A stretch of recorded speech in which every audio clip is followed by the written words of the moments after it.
శుక్లాంబరధరం విష్ణుం శశివర్ణం చతుర్భుజం ప్రసన్నవదనం ధ్యాయేత్ సర్వవిఘ్నోపశాంతయే. అలర్కుడు దత్తాత్రేయుల సంభాషణలు. మహాత్ములు భగవానుడు అయినటువంటి దత్తాత్రేయ మునీశ్వరుని వద్దకు అలర్కుడు వెళ్ళి వారికి నమస్కరించి వినయంతో ఇట్లా పలికినాడు. దేవదేవ, నీ పాదాలు ఆశ్రయించుటకి నేనిచ్చటికి వచ్చి తిని, నా విచారం పోగొట్టుము. పూర్వం నీ మాట ప్రకారంగా రాజ్యం పరిపాలించి తిని అనగా, దత్తాత్రేయుని అలర్కునితో, ఓ రాజోత్తమ, నీ విచారం పోగొడతాను.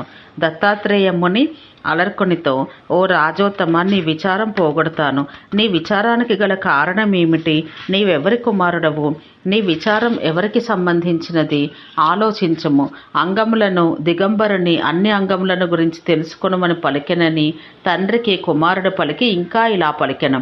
జనక, ఈ రీతిగా దత్తాత్రేయ మునీశ్వరుడు అడగగా అలర్కుడు అన్ని విచారాలకు ఆత్మీయ మూలస్థానమని తలచి తననే తాను దొంగిలిస్తూ పకపకా నవ్వుతూ, అయ్యా మునీశ్వర, పంచభూతాల్లోనూ నేనే తత్వమునుగాను. ఈ 5 తత్వములు కలిసి శరీరమైంది. శరీరమైనందువల్ల విచారం కలుగుతుంది. ఇటువంటి శరీరమందు కష్టసుఖాలనేవి స్వల్పాధిక్యతను పొందుతూ ఉంటాయి.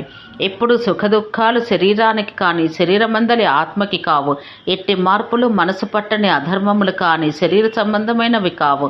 సమాన అంతఃకరణములు గల నాకు కష్టసుఖాలు లేని కోసము, రాజ్యము, చతురంగ బలాలు లేవు అని పలకగానే అలర్కుని చూసి దత్తాత్రేయుడు ఇట్లా పలికినాడు. ఆత్మ అనేది పంచభూతాలకి వేరై ప్రకృతికి మించినదై ఉంటుంది. ఆకాశం ఒక్కటే అయినా అనేకమైన వికృతులు పొంది విభిన్నమైన రూపాలుగా తోచినట్లు సర్వవ్యాప్తమైన ఆత్మ వివిధ శరీర అంతఃస్థలముల అగుట చేత భిన్నముగా తోచును, కానీ ఆలోచించి చూస్తే ఒక్కటిగానే ఉంటుంది. అందువల్ల ఆత్మజ్ఞానం పొందకుండా కర్మముల చేత విచారాన్ని అనుభవించను.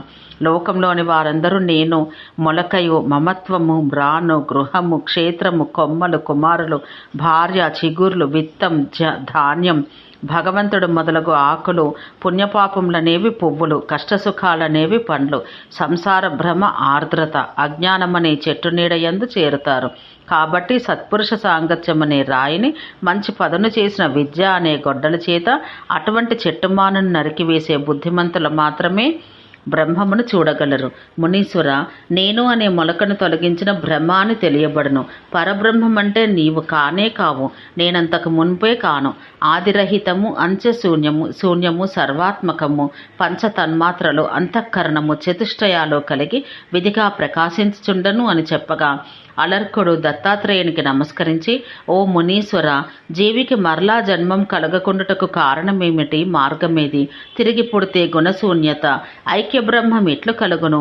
ఈ సంగతులన్నీ చెప్పినట్లు కృతార్థుగా చెయ్యమని పలికినాడు. దత్తాత్రేయుడు కూడా అలర్కుని యొక్క మహిమకు మిక్కిలి ఆనందించి ఇట్లు పలికెను. దత్తాత్రేయుడు అలర్కునికి యోగ మార్గం తెలుపుట.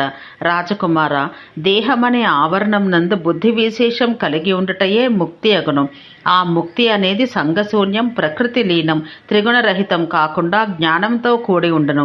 దాన్నే పరబ్రహ్మ సంయోగమని అంటారు. ఏ శక్తి వల్ల అయితే పరబ్రహ్మతో సంగమించు శక్తి ఆత్మకు కలుగునో దాన్నే యోగం అంటారు. యోగశక్తి వల్ల మోక్షం కలుగుతుంది. సంగమును వీడుట వల్ల యోగశక్తి కలుగుతుంది.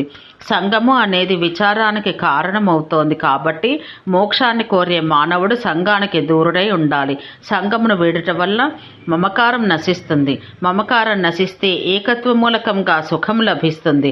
అటువంటి బుద్ధి విశేషం వల్ల విరక్తి భావం పుడుతుంది. తాను నివాసంగా ఏర్పరచుకున్న స్థలం, ఇల్లు, తన జీవనోపాధికి తగిన వస్తువు భుక్తి అగుచున్నది. మోక్షమిచ్చే సాధనమే జ్ఞానం. పుణ్యము, పాపము వీటిని అనుసరించి సంభవించే కర్మ విశేషం బంధించి దేహమును బాధించును, కానీ అది ఆత్మని ఏమాత్రమూ అంటజాలదు. దీన్నే జ్ఞాన మార్గం అంటారు. ఇక యోగ మార్గం గురించి చెబుతాను విను. జీవుడు పరమాత్మను గురించి తెలుసుకోలేడు. అందుకు కావలసిన మార్గం వెతకాలి. ప్రాణాయామం చేత దోషాలు పరిహారం అవుతాయి. ధారణాశక్తి వల్ల శాపం అంతరిస్తుంది. ప్రత్యాహారం చేత సంగదోషం నశిస్తుంది. ధ్యానం వల్ల ప్రకృతి లక్షణాలన్నీ అంతరిస్తాయి. కాంతి శూన్యత వల్ల గైరికాది ధాతువులన్నీ అంతరించే రీతిగా ప్రాణాయామం వల్ల ఇంద్రియ విషయాలు అంతరిస్తాయి. ప్రాణ అపాన నిరోధం అనేది ప్రాణాయామం అనబడుతుంది. కాబట్టి యోగి మొట్టమొదటిగా ప్రాణాయామాన్ని అవలంబించి సాధించాలి. ప్రాణాయామం అనేది లఘువు. మధ్యమము, తుద అనే 3 విధాలుగా ఉంటుంది. 12 మాత్రలు ఉచ్చరించడం లఘు ప్రాణాయామం. మాత్ర అంటే రెప్పపాటు కాలం. 24 మాత్రల కాలమున ఉచ్చరించుట మధ్యమ ప్రాణాయామం మగను. 36 మాత్రల కాలమున ఉచ్చరించుట అనేది తుద ప్రాణాయామం అవుతుంది. దత్తాత్రేయుడు అలర్కునికి తత్వం ఉపదేశించట. మాత్రాకాలం అనగా కనురెప్ప వేసి తీయునంతటి సమయమని గ్రహించాలి. ఈ పైన చెప్పిన 3 రకాలైన ప్రాణాయామాలలో లఘు ప్రాణాయామం వలన చేరుట, 2వ దాని వలన కంపించుట, 3వ ప్రాణాయామం వలన విచారించుట లేకుండా చేయవచ్చు. సింహము, పెద్ద పొల్లి మొదలగు క్రూర జంతువులు పెంచబడితే అవి మానవులకు లొంగి ఉండను. అట్లే ప్రాణాయామం అవలంబించడం వల్ల యోగికి ప్రాణం అనేది తన వశమైపోయి నిల్చును. మదపుటేనుగు మామటి వానికి లొంగిపోయి ఉన్నట్టు యోగి అధీనమైన ప్రాణవాయువు దేహం నందుగల జీవునికి వశమైపోయి పెంచబడినటువంటి సింహము జనులను చంపకుండా జంతువులను మాత్రమే చంపునట్లుగా పాపాలను పోగొట్టి దేహం రక్షించును. కాబట్టి యోగీశ్వరుడు ప్రాణాయామం మందు ఆసక్తి కలవాడై ఉండాలి. అట్టి యోగికి మోక్షఫలం ఇచ్చు 4 దశలు చెబుతాను వినుము. స్వస్తి, ప్రాప్తి, సంవిత్తు, ప్రసాదం అనేవి 4 విధాలు. పుణ్యపాప కర్మఫలాలు లేక నిర్మలమైన అంతరంగము కలిగి ఉండటయే స్వస్తి. లోభము, మోహము అనే ఇహలోక కోరికలు దరిచేరకుండా చేయుటయే ప్రాప్తి. రాదలచినది వచ్చింది.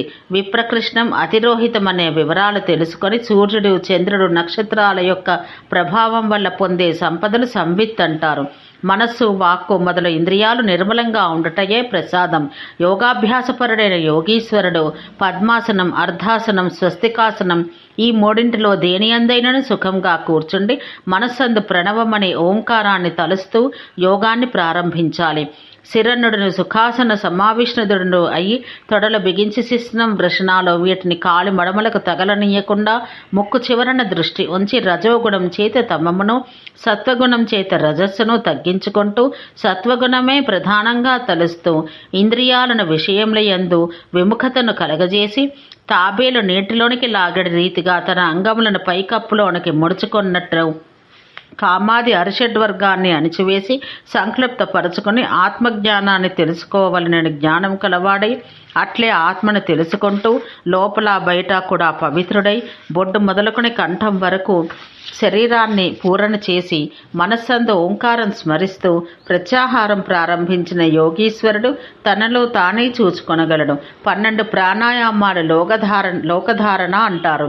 2 లోకధారణలు లోకయోని అని అంటారు. ఇది యోగుల యొక్క వివరణం. యోగ సాధన గావించే యోగీశ్వరుడు అన్ని విధాలైన పాపముల నుండి విముక్తుడై పవిత్రమైన మనసు కలవాడై పరబ్రహ్మాన్ని, తదితర ప్రకృతి సంబంధమైన గుణాలను, ఆకాశము మొదలైన పరమాణువులను వేరువేరుగా తెలుసుకోగలడు. ప్రాణాయామపరుడైన యోగీశ్వరుడు సప్తభూమి గల భవనాలను అణచడి రీతిగా ఇంద్రియాలను జయించి నాభి మొదలైన భూమికలను అధిరోహించాలి.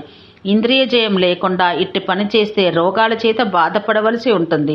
దేహమందలి ప్రాణవాయువును నిరోధించి చేయ యోగం ప్రాణాయామం. ప్రాణాయామం చేత మనస్సు నిలకడ చేయుట ధారణ అంటారు. ఇంద్రియాలను విషయాల నుండి నిరోధించుటయే ప్రత్యాహారం. యోగాభ్యాసం ప్రారంభించుటకు ముందు రోగాలు రాకుండాటకై ఉపాయాలు తెలుపెదను వినము. నూతి నుండి నీటిని యంత్రం వలన, గొట్టాల వలన పైకి తీయుచున్నాము. అట్లే యోగీశ్వరుడు అనేవాడు ప్రాణవాయువును బొడ్డు, మనసు, వక్షస్థలం, ముక్కు చివర, కనుబొమ్మల మధ్య, శిరస్సున క్రమంగా బంధించాలి. ఇట్లు 10 సార్లు ధారణ చేసి యోగి పరబ్రహ్మను చూడగలడు. యోగాభ్యాసం చేయవాడు గట్టిగా అరవకూడదు. ఆకలి వేయినప్పుడు కానీ, ఎక్కువగా అలసిపోయినప్పుడు కానీ, వికలమైన మనసుతో కానీ యోగాభ్యాసం చెయ్యరాదు. ఎక్కువగా చలి, ఎక్కువగా వేడి లేనటువంటి సమశీతోష్ణ ప్రదేశం, కలహాలు లేని స్థలం, పశువులు లేని చోట, నీరు లేని చోట, భయం కలిగించని ప్రదేశాన, నదీ ప్రవేశం, శ్మశాన వాటిక, పుట్టలున్నటువంటి ప్రదేశం, దేశకాలాలకు అనుకూలంగా మంచి వస్తువులకు కనిపించక సత్వానికి వ్యతిరేకమైన స్థలం కాకుండా పరిశుద్ధమైన ప్రదేశమందు యోగాభ్యాసం చెయ్యాలి. చెవుడు, అజ్ఞానం, మరపు, మూగతనం మొదలైనవి పైన చెప్పిన అశుచి ప్రదేశంలో ఎందు యోగం అభ్యసించిన కలుగునని తెలుసుకోవాలి.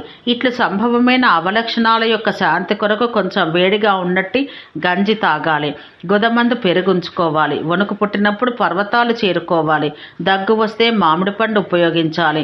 మూగతనం కలిగితే శ్రవణ ఇంద్రియాలనంటే చెవిని ఉపయోగించాలి. మాట రాకపోతే మాటను పలిగించి వ్యాధులు తగ్గించాలి.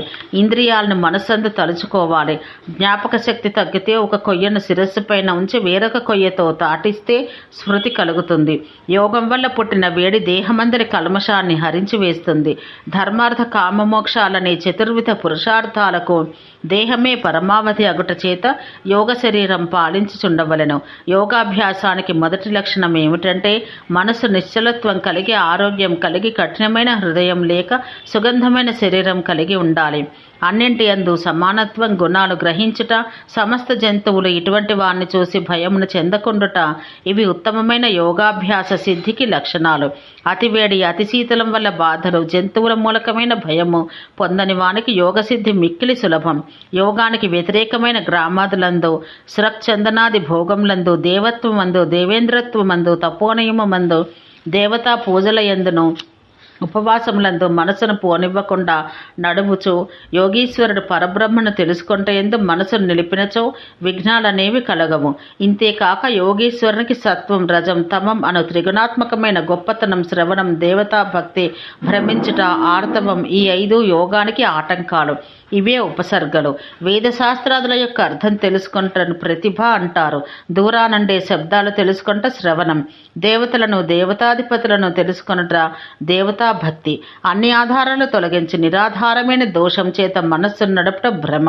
నీటి అందలి సుడివలే జ్ఞానావర్తం వికలత్వాన్ని పొంది మనసును చంచలం చేయుట ఆవర్తం. ఈ విధమైన ఉపసర్గముల చేత యోగం నాశనమగను. అట్లు యోగనాశనం పొందినటువంటి దేవతలైనా చావు పుట్టుకలకు లోనగదురు. కాబట్టి యోగీశ్వరుడు ఇంద్రియాలను అరికట్టి మనసును ఆవరించి పరబ్రహ్మాన్ని తలచవలను. యోగాన్ని పొంది నియమితమైన భోజనం కలిగి ఉండి ఇంద్రియాలను జయించి పృథ్వీ మొదలకు 7 విధాలైన ధారణలను క్రమానుగతంగా శిరమందు ధరించిన యోగీశ్వరుడు వాని గుణరూపాలకు గంధాదులను మించి ఉండును. ఈ 7 వికారాలను, సూక్ష్మగ్రాహ్యాలను వదిలివేయ వారి యొక్క జ్ఞానం నాశనమైపోతుంది. ఇవన్నీ క్రమంగా సాధన చెయ్యాలి. సూక్ష్మములైన వాని యందు ఆసక్తిని పొంది విడిచిన కానీ అవి నాశనం కానీరవు. అందువల్ల యోగీశ్వరుడు ఒకదానితో ఒకటి సంబంధం కలిగి ఉండే ఈ 7 సూక్ష్మాలు తెలుసుకొని విడిచిపెట్టాలి. ఆ తర్వాత బ్రహ్మమును గురించి తెలుసుకొనగలడని దత్తాత్రేయ మునీశ్వరుడు అలర్కునికి చెబుతూ ఇలా పలికినాడు. ఓం శాంతి శాంతి శాంతి.